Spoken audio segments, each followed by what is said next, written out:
all about set sales.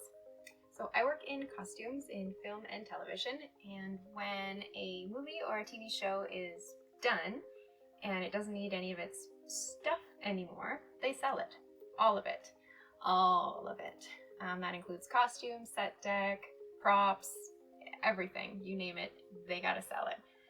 So I was lucky enough to check out the Man in High Castle set sale, and it had a lot of really, really cool stuff. It had just a lot of stuff in general, like 3 or 4 studios packed full of stuff. And I don't know if you know the premise of the show, but it is if Hitler had won the war. So it has a lot of period stuff and a lot of military stuff, which was pretty cool to see. And be able to purchase. There was like auctions happening at the same time, and we were shopping and we're like, whoa, look at that cool thing over there. Could never afford that. Let's stick to this stuff. So clothing and stuff is actually really, really cheap. So when compared to like thrift store prices, it's actually pretty good. A lot of items are like between $1 and $5, which is fantastic. So yeah, I got a lot of really, really cool things, but I'm going to share with you 3 of my favorite pieces, and 2 of which I'm going to do some alterations on, because although I loved them, I thought I could love them even more. So we're going to see what I come up with, and yeah, stay tuned. Let's find out what I'm going to do. Hidden in the many racks of clothes was this amazing skirt. It screamed, "Buy me." So even with its flaws, I did. Me believing that every skirt should have a pocket, I attempted to add one. It didn't sit flat, so I think I need to take that out. On the other hip, we have a super bulky zipper. I don't know how women of the past did it. We were trying to hide all our own lumps. We definitely don't want a skirt to add more. Then we have this super rando button placement. Who does that? I do love the little vents in this skirt. They're so cute. Those are the few problem areas I want to target, but I didn't know what else I wanted to do to this skirt. And while rummaging through my craft stash, I found this zipper. It was kind of a good color and actually the perfect length, so I decided to somehow incorporate it. First, I'm going to take off the waistband. Instead of using a seam ripper, I'm going to use a razor. It's actually way faster. Magic!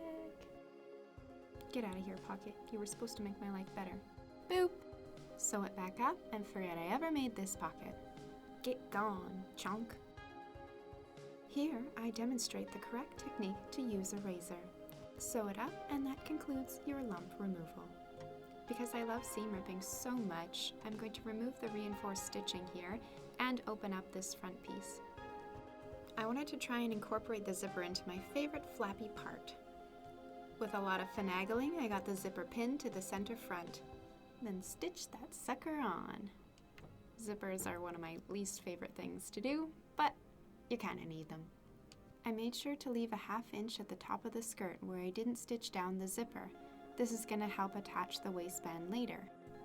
I pinned it on for placement, and after double, triple, quadruple checking, I actually had excess. So with a long, slow hesitation, I cut it off. I find cutting fabric really stressful. I flipped right sides together and stitched at 1/2 inch seam allowance. To make your corner sit nice and flat, you can cut off the end. When flipping the fabric right side out, use your finger to press the seam open. Put it down, it's perfect. To remove some bulk, you can trim away this corner too. Sandwich your skirt into your waistband, pin it all up, and you can top stitch the remaining zipper. And go all the way around the waistband. When stitching the front and the back of the waistband at the same time, it's easy to miss the back. Once it's stitched on, make sure to check the inner edge and make sure you haven't missed any bits. Quick cat break! This is Milky. It's looking so good. Now because we want it to stay looking good, and we don't want to see any nasty top stitching on the waistband, we're going to hand sew the zipper down. This super fancy stitch is called a whip stitch. It's the most basic. And because I'm a perfectionist, I decided to go over the cream stitching in the buttonhole with green thread and a blanket stitch. This took a bit of time, but I'm pretty happy with the results. Lastly, I sewed on my button with a little shank. Get it on there. Boop! The big reveal! Yeah! I love it! Yay! I love that I can wear this skirt two ways with the zipper down, or if I'm feeling scandalous, I can zip it up halfway and show off my vent. I love how this vintage skirt with a little modern flair turned out. On to the next one. We got this beauty. It's pretty basic in shape, but I just loved it. This is Miss Kitty. So aside from the fact that if you added a jacket and hat, I'd be Professor Umbridge, I just love this skirt.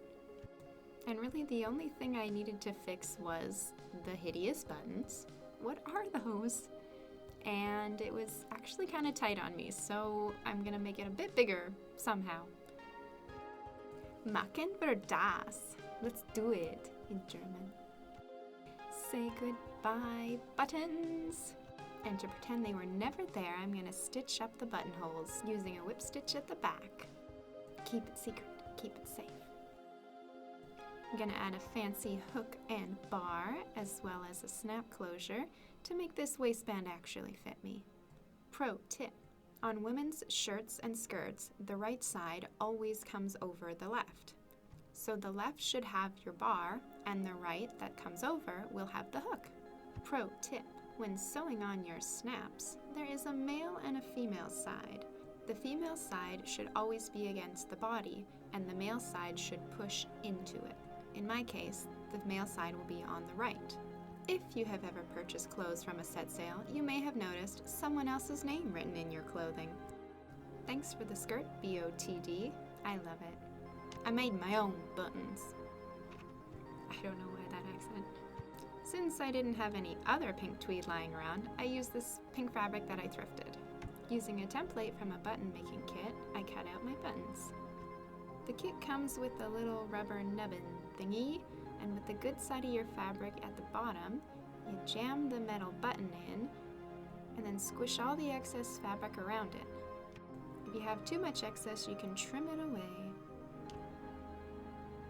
Then you jam the back and plate on, and if you had a hard time like I did, you use a hammer or pliers.